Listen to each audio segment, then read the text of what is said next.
चोर सास और ननद भाभी की कहानी।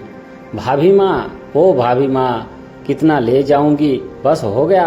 नम्रता ने कहा, क्या हो गया, कभी कभी तो आती है। तुम इनकी भाई होती तो आधा हिस्सा लेती कि ना लेती। पर भाभी, भैया इतने खर्चे में हैं, आप लोगों का इतना प्यार मिल रहा है, वही बहुत है मेरे लिए। ननद 1 वर्ष बाद आई थी। सपना ने उसे बेटी की तरह पाला पोसा था।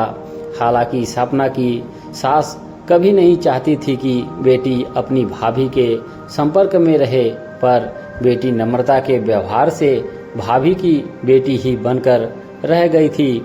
आज 1 सप्ताह रहकर बेटी पुनः अपनी ससुराल जा रही थी। बहू, जा किचन में, जा दूध उबाल पर है। सपना की सास उनके पास आते ही बोली, जी माँ जी कहते हुए सपना किचन में चली गई। बहू के किचन में जाते ही सास ने अपनी बेटी को 10,000 रुपये अपनी साड़ी के पल्लू में से निकाल कर दिया। यह क्या माँ, रख ले बेटी, तेरे काम आएंगे।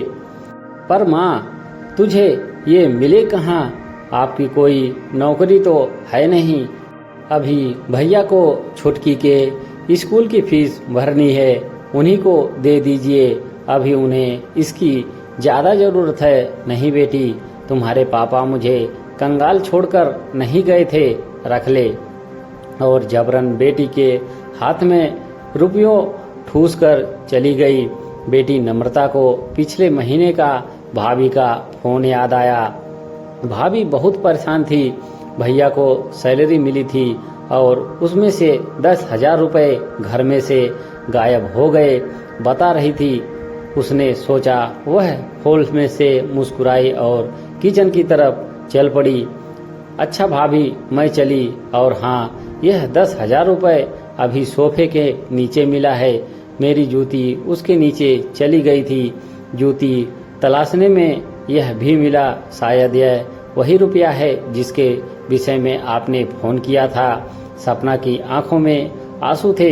वह सास और ननद की बातें सुन चुकी थी। ननद को अपने आगोश में भर लिया और धीरे से कहा, तू मेरी सबसे बड़ी बेटी है।